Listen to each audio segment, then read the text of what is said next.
Hello friends, welcome to our channel. இன்னைக்கு நம்ம சேனல்ல சிம்பிளா bisibelebath எப்படி பண்றதுன்னு பார்க்கலாம்.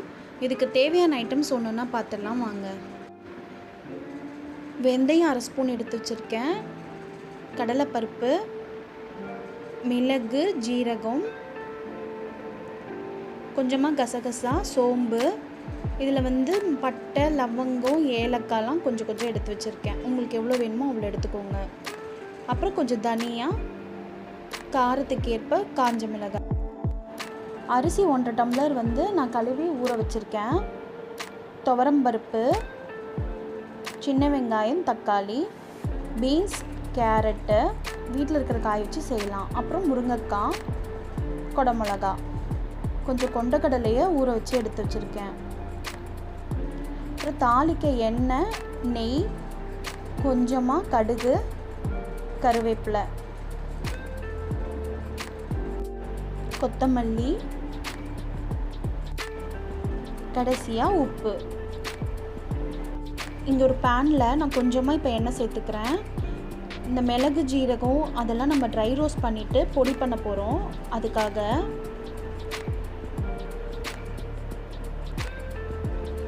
வெந்தயம், கடலைப்பருப்பு,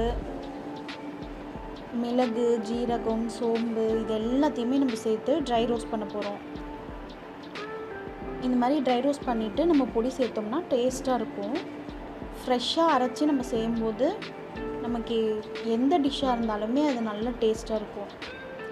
பட்டை, லவங்கம், ஏலக்காய் கொஞ்சமாக எடுத்திருக்கேன். உங்களுக்கு அந்த ஸ்மெல் பிடிக்கும் அப்படின்னா இன்னும் கொஞ்சம் எடுத்துக்கோங்க. காரத்துக்கு ஏற்ற மாதிரி தனியாவும் வரமிளகாவும் சேர்த்துக்கோங்க. இது எல்லாத்தையும் கருகாமல் நல்லா ட்ரை ரோஸ்ட் பண்ணதுக்கப்புறம் ஒரு பிளேட்டில் ட்ரான்ஸ்ஃபர் பண்ணிவிட்டு நல்லா ஆற விட்டுருங்க. அதுக்கப்புறம் நம்ம பொடி பண்ணிடலாம். இந்த முருங்காவை நான் தனியாக வேக வைக்க போகிறேன். குக்கரில் விட்டால் ரொம்ப பஞ்சு மாதிரி ஆயிரும். அதுக்கு கொஞ்சம் மஞ்சத்தூள், உப்பு சேர்த்து இந்த மாதிரி வேக வச்சுக்கோங்க. ஒரு குக்கரில் தேவையான அளவுக்கு எண்ணெய் சேர்த்துக்கோங்க. அப்புறம் சின்ன வெங்காயத்தை சேர்த்து ஓரளவுக்கு வதக்குங்க. போதும், ரொம்ப வதக்கிடாதீங்க. ஏன்னா நம்ம இதை விசில் விட்டு வேக வைக்க போகிறோம். அப்புறம் தக்காளி, அப்படி எடுத்து வச்சுருக்கிற பீன்ஸ், கேரட், குடமிளகா எல்லாத்தையும் சேர்த்துடலாம். வீட்டில் உங்கள்கிட்ட என்ன காய் இருக்கோ அதை வச்சு செஞ்சுக்கலாம்.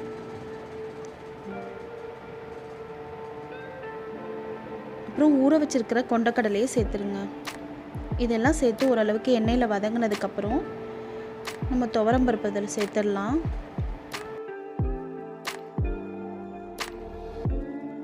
துவரம்பருப்பு சேர்த்துட்டு இப்போ நம்ம அரிசியும் சேர்த்துடலாம்.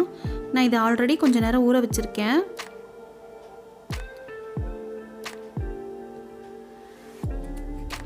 இப்போ இதை நல்லா சேர்த்து நம்ம கிளறிட்டு இதுக்கு தேவையான அளவுக்கு மஞ்சத்தூள், மிளகாய்த்தூள், இது நான் பிளெயின் மிளகாய்த்தூள் எடுத்திருக்கேன். இதெல்லாம் சேர்த்து ஒரு கிளறிட்டு தேவையான அளவுக்கு உப்பு சேர்த்துருங்க. இதுக்கு புளி தண்ணி நீங்கள் இப்போ சேர்க்குறதா இருந்தாலும் சேர்க்கலாம். நான் கடைசியாக தாளிப்பில் தான் சேர்க்க போகிறேன். இப்போ இதுக்கு தேவையான அளவுக்கு தண்ணி அளந்து ஊற்றிடலாம்.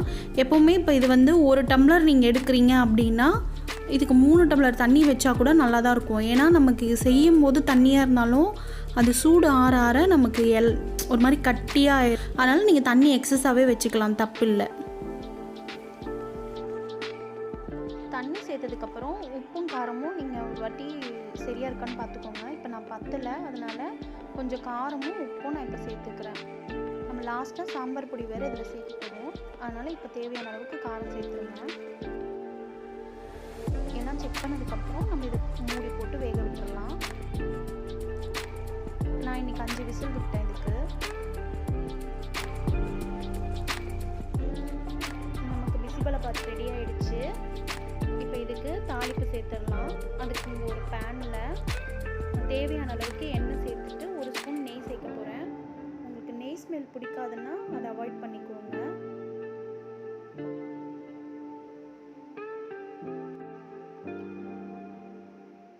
எண்ணெய் சூடானதுக்கப்புறம் இதில் தேவையான அளவுக்கு கடுகு சேர்த்துட்டு கருவேப்பிலையை சேர்த்துடலாம். தேவையான அளவுக்கு காஞ்ச மிளகாய் எல்லாம் சேர்த்துட்டு நல்லா ஃப்ரை ஆனதுக்கப்புறம் நம்ம வேக வச்ச முருங்கைக்காவையும் இதில் சேர்த்துடலாம். இது எண்ணெயில் ஃப்ரை பண்ணணும் இல்லையா, அதுக்காக தான் இப்போ சேர்க்குறோம்.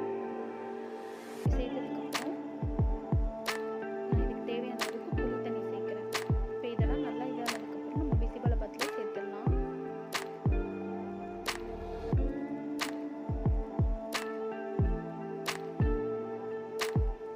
இது சேர்த்து நல்லா கலர்னதுக்கப்புறம் நம்ம அந்த ட்ரை ரோஸ்ட் பண்ணி பொடி பண்ணோம் இல்லையா, அந்த பொடியை இந்த ஸ்டேஜில் நம்ம சேர்த்துக்கலாம். உங்களுக்கு எவ்வளோ தேவையோ அந்த அளவுக்கு சேர்த்துக்கோங்க. இந்த ரெசிபி நீங்கள் கண்டிப்பாக ட்ரை பண்ணி பார்த்துட்டு எனக்கு கமெண்ட் பண்ணுங்கள். இந்த ரெசிபி உங்களுக்கு பிடிச்சிருந்தா லைக், ஷேர் அண்ட் கமெண்ட் பண்ணுங்கள். மறக்காமல் நம்ம சேனல் தமிழ் குக்ஸ் வித் கீத்துக்கு சப்ஸ்கிரைப் பண்ணுங்கள். தேங்க்ஸ் ஃபார் வாட்சிங்.